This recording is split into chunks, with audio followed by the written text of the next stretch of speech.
Mr. Umar Johnson, who was here in Kansas City a few years ago. We got many stories. We both have our own personal stories about this person, but particularly talking about homophobia in the Black church and what that really means. So I'll let him talk more about that in a minute. Toy Wilson and I had met, you know how we originally met? It was their first organizer in 2014. It was. Yeah, we were probably out in the streets together. That's probably a lot of people were out in the streets. And Toy, I'll let where she talk about, but does a lot of civil rights work here in town, and is really complicating the conversation of what it means for many communities to get together, different identities, different generations, because we often don't have different generational conversations, so we don't stay in our silos. So I'm gonna let her talk about that work as well. And then to her left is Raven Brooks, who's a UMKC student. And I'm in the church, but I know we're not super, Raven's a hellraiser, I'm just gonna say that. On campus, fighting to make sure that there is space for Black folk, particularly the Black Studies Department, and has been kind of moving in a lot of spaces. And I think we probably originally met in the streets too, probably. And then to her left is Devin Hursey. We've collaborated off and on throughout the years, but most recently, also a hellraiser, most recently we've been doing work on HIV criminalization, particularly here in Missouri. We have some of the worst laws here, and Devin's really been instrumental about making sure that local queer Black men's voices have been uplifted and centered in the work regarding the Michael Johnson case, which happened in St. Charles, which is just outside of Ferguson. So, my name is Raven Brooks, like she said. I am a UMKC student. I graduate in December. You want me to do it? It's been a long time coming, Jesus. But I originally went to Missouri State in Springfield, Missouri, and started an organization called the Springfield Coalition for Minority Advancement because our Diversity and Inclusion Department was suffering losses of staff and administration just kind of back to back to back. And then we also found out that our assistant vice president had very racist beliefs that we actually recorded him saying things about Black students in particular. And because of those beliefs, he actually was a man of color, but he kept scholarships from Black students because he felt the way he did about us. So unfortunately, he was not removed from the system, but he was demoted. And we got another sort of multicultural space on campus, so now we have two. I actually left after that though, because it was too much for my spirit. So, but that's some of the work that I did there that I was helped a lot with doing. But when I came here, the Black Studies program was being defunded and also losing staff back to back to back. And I was like, what is going on? So I learned that PWIs altogether kind of suffer from the same plague of, maintaining a Black Studies program. So right now we are running the campaign #RebuildBlackStudies, and that's really where we're at with that. We're trying to do that. So we're trying to get people enrolled, get people aware that the program still exists, and also try to cross-list classes so that they still happen. But I guess the thing that I'm most passionate about is I did grow up Baptist, but I now identify as just a disciple of Jesus Christ because I believe the doctrine around Jesus is about liberation, whereas the doctrine in the Old Testament has a lot to do with patriarchy and oppression. And I've been writing a lot about the Abrahamic religions and sexual assault because there are several cases in the Old Testament where women are actually raped, but we kind of just skip over that. So I'm working with my home church that I grew up at because I don't want to just abandon them. There's hope. But I'm working to kind of create space to talk about sexual assault because 1 in 3 women around the world will be sexually assaulted, and kind of tear at the doctrine itself, the scriptures that create this space, and then also do counseling for women who have survived, but men who have also perpetrated. So that's me in a nutshell, I guess. Good day, good afternoon. I'm Toy. I am a former civil rights investigator. I have held government positions my entire career, and that kind of stems from, civil rights investigator is a role I just left where I enforce our discriminatory laws here within the city of Kansas City. We were state and federally equivalent as well. So it protected all citizens of Kansas City or those that are employed within the city of Kansas City against discrimination on various protected categories. And it also protected patrons of public establishments against discrimination as well. But before then, I had roles in various capacities, which kind of stemmed from my upbringing and my experience that I had as a child. I initially started working with homeless youth, and that led me into the courts on the Johnson County DA side, as well as the Jackson County DA side, further into my career. Whether it was victim advocacy, investigations, working with prosecutors and attorneys to just kind of protect those individuals that have been victimized. So under that scope, it was predominantly domestic violence that I worked up under, and working with children as well. So just protecting the rights of children. So, which was a, what do they call it, like a full circle, especially when it came to being able to establish a law here in Missouri that protects children from being sexually abused. It's a Missouri Amendment 2, and what it's called is, I don't want to get too technical, but propensity evidence. No matter if a perpetrator had been found guilty or put on trial and not found guilty, or even put in cuffs behind it, if you were a victim of childhood sexual assault and that perpetrator once again offended, you had the legal right now to go and testify against that person. And so that allowed to build like this character, this, against this person, actually showing, his perpetual acts of sexual violence against children. So my name is Hursey. I'm a person living with HIV. I received my HIV diagnosis when I was 24. I was coming out of that really high risk age range. I do a lot of work. I do a lot of HIV related work. I also have experienced sexual assault by a counselor that I was receiving services from.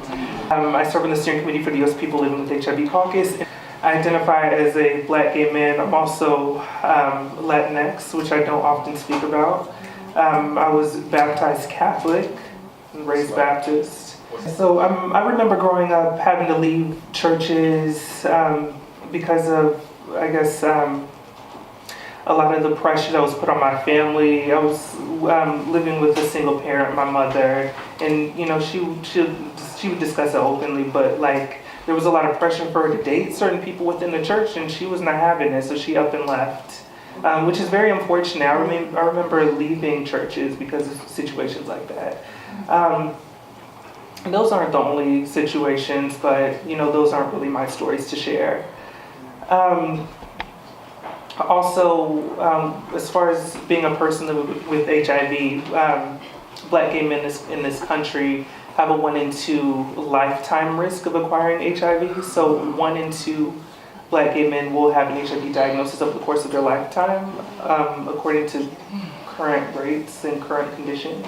So I'm really passionate about, empowering people who are living with HIV to advocate on behalf of their own communities, and allowing us to choose our own leadership. And that's a good starting point. Years I've been able to be in a space like this without thinking, I wonder if they know my background, or they're gonna kick me out when I leave. My name is Reverend Gerald Palmer, and I am I grew up in a Baptist household, a little bit of Church of God in Christ. I know.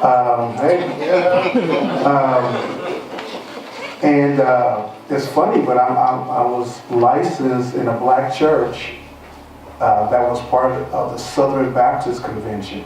Oh my gosh, yeah.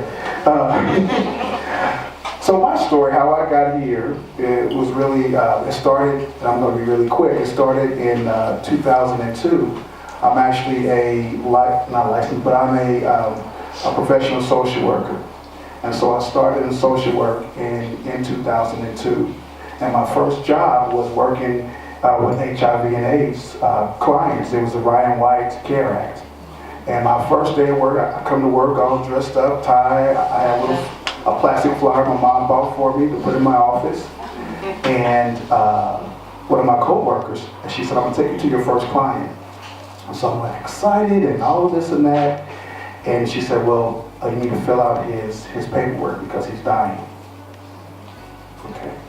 So we go to Truman Hospital, which, you know, if you local, you know Truman downtown. And so he was in ICU. He was actually brain dead. He was 18 years old. They found him under a bridge. He was openly gay, and the hospital called his family, pastor. No one wanted anything to do with him. And this was in 2002. And so the lady I worked with, she was seen as a mother and grandmother to a lot of men and women living with HIV and AIDS. And so they waited for her to get there before they turned off the machine and everything. And so she brings me into the room, and I'm like, what is going on? Where's his pastor? Where's his family? And it was just her and I. And so she washed his hair, she washed his face, she prayed for him. She told me, she didn't ask, she told me to come pray. And as she was praying, I couldn't concentrate on prayer. I was so mad.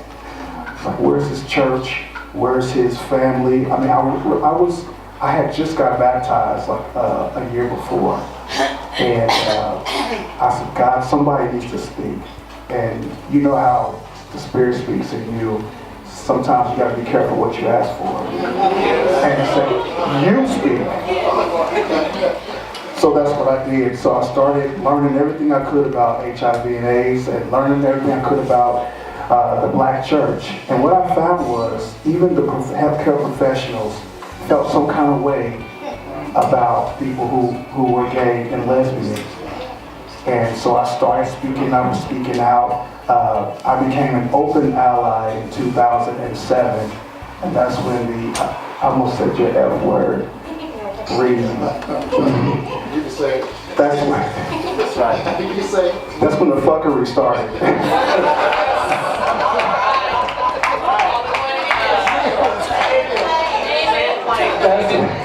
That's when it started. It started in 2007. So I was loved, and I have members of my family that pastor churches, and so it came out on Facebook in 2010 that Gerald supported marriage for gay people. And so I was surrounded by people in my church. I was associate pastor at a local church that I thought was our church was very supportive of HIV and AIDS, people living with HIV and AIDS. But I didn't realize that support only went so far. And so a Saturday night, that post came out. Sunday morning, people stopped taking communion from me. They called our pastor on vacation and said, your church is in turmoil. One of your pastors supports gay people. I started getting emails and negative stuff. So long story short, I was kindly asked but not asked to leave. And so I left organized religion in 2000, organized church, black church in 2011. Family members turned their back. I started getting requests to preach and to speak. And one of my friends who's gay, she said, was lesbian, she said, now you kind of know what we go through all the time. And so there's a coming out process for allies. And so that's how I met Diane. I met her because there was a local pastor that brought in a speaker. His name's R.A. Vernon from Cleveland. And he told his congregation, if you have a daughter or someone who's lesbian, you need to beat it out of her. And so I heard that, and so I asked for a protest on the black church 2012. And I called them, everybody I knew, nobody, they were like, no. So what I had in response was white atheists and black free thinkers. And it was like, we were like 20, 30 deep protesting a black church, and that was my start into chaos for my life. But people were helped, and I learned more about this. And one of the high points was that Umar Johnson actually, I feel really blessed because he posted my picture and said that I was wanted to have a genderless black community, and I said, "Amen." Amen. So that's my story in a nutshell.